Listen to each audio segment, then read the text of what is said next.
նախ օրինաց երկրի մասին ես բացառում եմ, որ հայ հասարակությունը այդքան շուտ մոռանա, մոռացկոտ լինի։ Դա անհնարին է, հասկանում եք, այնքան խոշոր լուրջ քայլ կատարվեց եւ շատ վատ ժողովրդին վերաբերմունք ցուցադրել։ Ուղղակի դավաճանություն կարող եմ համարել եւ ժողովրդին եւ երկրին, այն ինչ որ արեց։ Ես մինչև քայլը կատարելն էլ գիտեի, որ այդպես է լինելու։ Ցավոք սրտի հասարակության զգալի մաս վստահում էր։ Ցավոք սրտի։ Չնայած վստահելը դա վատ բան չի։ Այ վատ է, երբ որ վստահությունը չես արդարացնում։ Ժողովուրդը վատ բան չի արել, վստահել է, լավ է արել։ Եթե ժողովուրդը քաղաքական ուժին վստահում է, դա լավ է, բայց եթե մի անգամ իրավունք ունես խաբելու, ինձ իմ ընկերը մի անգամ կարող է խաբել, եթե երկրորդ անգամ խաբի, ուրեմն հիմարը ես եմ։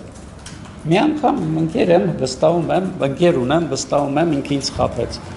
Դա իր իրավունքն է, բայց դա իր մասին է խոսում։ Հաջորդ երկրորդ անգամ թույլ չեմ տա։ Ես կարծում եմ մեր ժողովուրդը թույլ չի տա երկրորդ անգամ իրեն օրինաց երկիրը խաբի։ Սա առաջինն է։ Իսկ ինչ վերաբերվում է Լևոն Տեր-Պետրոսյանի դիրքորոշմանը, ասեմ, ես եղել եմ Հայ ազգային կոնգրեսի անդամ կուսակցություններից մեկը, մեր կուսակցությունը ես քաղաքորթի անդամ եմ եղել։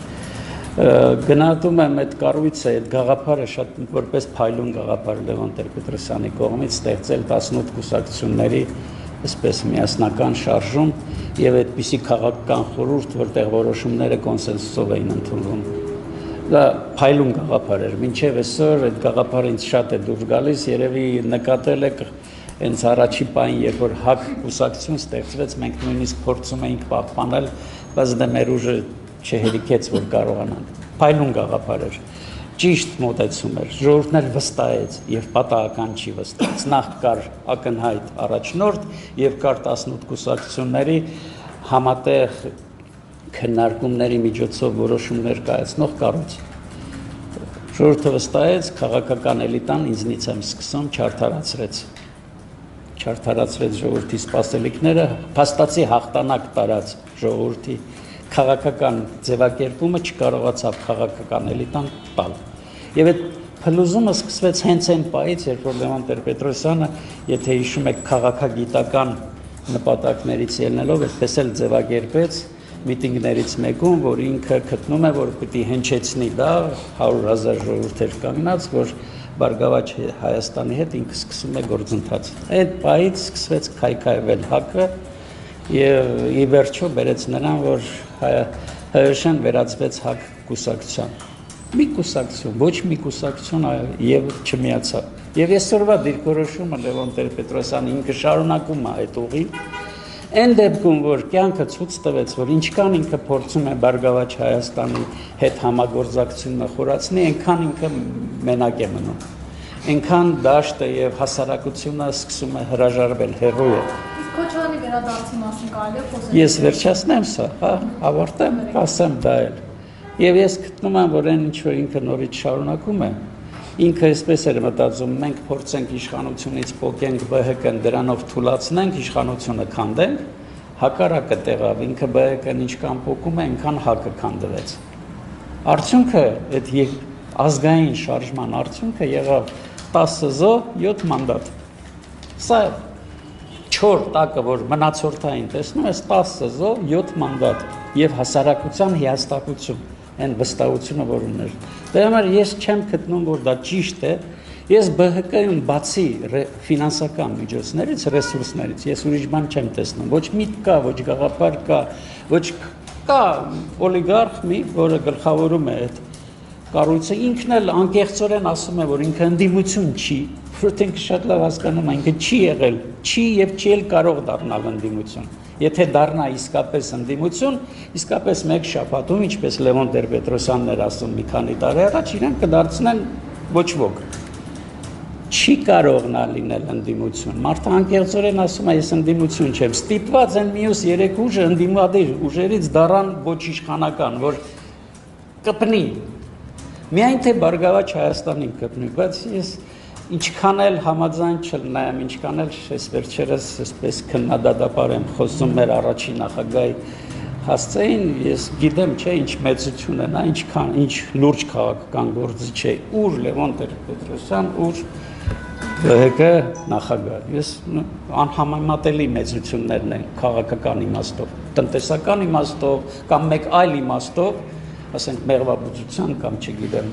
կարտոշկա աճացնելու գործով, իհարկե նա տնտեսվարող սուբյեկտ է, նա ավելի մեծ է, բայց քաղաքական իմաստով ինձ համար անհամեմատելի են եւ երբ որ տեսնում եմ, մտածում եմ ինչի մասին են հետաքրքիր է խոսում։ Ինչ կարող է ասել, ես քաղաքականության մեջ է Բարգավաճ Հայաստանը երկար տարիներ, չեմ կարող մի լուրջ միտք հիշեմ ու ասեմ, սա ես նոր բան իմացա, ինձ պետք եկավ, ես կրողը տառա այդ մտքի, այդ գաղափարի, չեմ կարող։ Լևոն Տեր-Պետրոսյանից լիքը բան եմ սովորել, լիքը բան, բայց և մինչև այսօր չեմ հասկանում։ Ես մոտենում եմ այսպես քայլ, չեմ հավատում, որ Քարյակը որևէ հաջողություն ունենա, որտեղ հասարակությունը չի վստահելու իմ կարծիքով։ Կարող է 1-2 միտինգ անի, ինչ-որ ծախսեր անի, մի 10-15-20 հազար, էդ էլ երկար չի կարող տևել։ Եթե հասարակությունը չկանգնի, չվստահի քաղաքական ուժերին, անհնարին է մեր երկրում իրավիճակ փոխել։ Աստված ես սխալվեմ, իրենք գան ու երկրի համար լավ բան անեն։ Առաջինը չեմ հավատում, որ կգան, երկրորդը չեմ հավատում, որ գան այդ կառույցով լավ բան անեն կամ զգալի տարբերվի այսօրվա իշխանությունից։ Այս երկու խնդիրն ունեն։ Բայց թող ես սխալ լինեմ, իրենք գան, ես էլ չզողը լինեմ։ Ոնց կարող է ես չուզեմ, եթե մի քաղաքական ուժ գա, անկախ նրանից վստահում եմ, չեմ վստահում, ինձ ինչպես են վերաբերվում, իմ խնդիրը չի, ոչ էլ իրենց խնդիրն է։ Երբ որ կանգնում էի Լևոն Տեր-Պետրոսյանի կողքին, եղել եմ ընդդիմադիր 96, 7, 8 թվականներին, ես կանգնում եմ ոչ թե նրա համար, ես կանգնում եմ երկրի ժողովրդի համար։ Ես կանգնում եմ, տեսնում եմ ինտելեկտուալ քաղաքական գործիչ, որը համոզված է այս լավ կառույցը, Հայ ազգային կոնգրեսը 18 կուսակցությունների միավորում, որտեղ որոշումներ ընդունվում են խելքի տալով, վիճելով, կռվելով, եւ կոնսենսուսով են որոշումներ ընդունվում։ Ամենափոքր կուսակցություններից մեկն ենք, մեր չեն կարող է բերել նրան, որ որոշում չկայացվեր։ Փայլուն, այսինքն դու ինձ համոզես։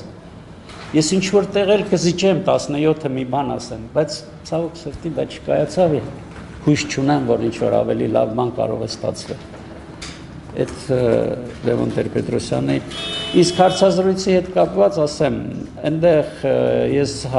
համաձայն եմ նրա հետ, որ Սահմանադրական փոփոխությունները, որոնք կազմակերպում է իշխանությունը, նպատակ ունի ընդհանրեն իշխանության պահպանումը։ Եվ այն մտքի հետ, որ այդ սեղանին դրված սահմանադրական փոփոխությունները վտանգավոր են, նույնպես համաձայն եմ։ Համաձայն եմ, որ սահմանադրական փոփոխությունների գործընթացը կարող է բերել հասարակական այսպես համախմբման դրա դեմ եւ լուրջ քաղաքական բանի վերած դա էլ է հնարավոր տեսնում եմ դրա հնարավորություն բայց չեմ տեսնում որ դա գլխավորի Քարյակը չեմ տեսնում դա ինչ բայց մյուս կողմից ասեմ որ այո մեր սահմանադրությունը պետք է փոփոխության ենթարկել դա պետք է անել հարմար պահի պետք է գուցե այսօրվանից սկսել մշակել մենք պետք է հայկական սահմանադրություն ունենանք Մենք այսօր ունենք մի սահմանադրություն, որտեղ Հայաստանի Հանրապետությունը փոխես Վրաստանի Հանրապետություն գրես նույնն է, բան չի փոխվի։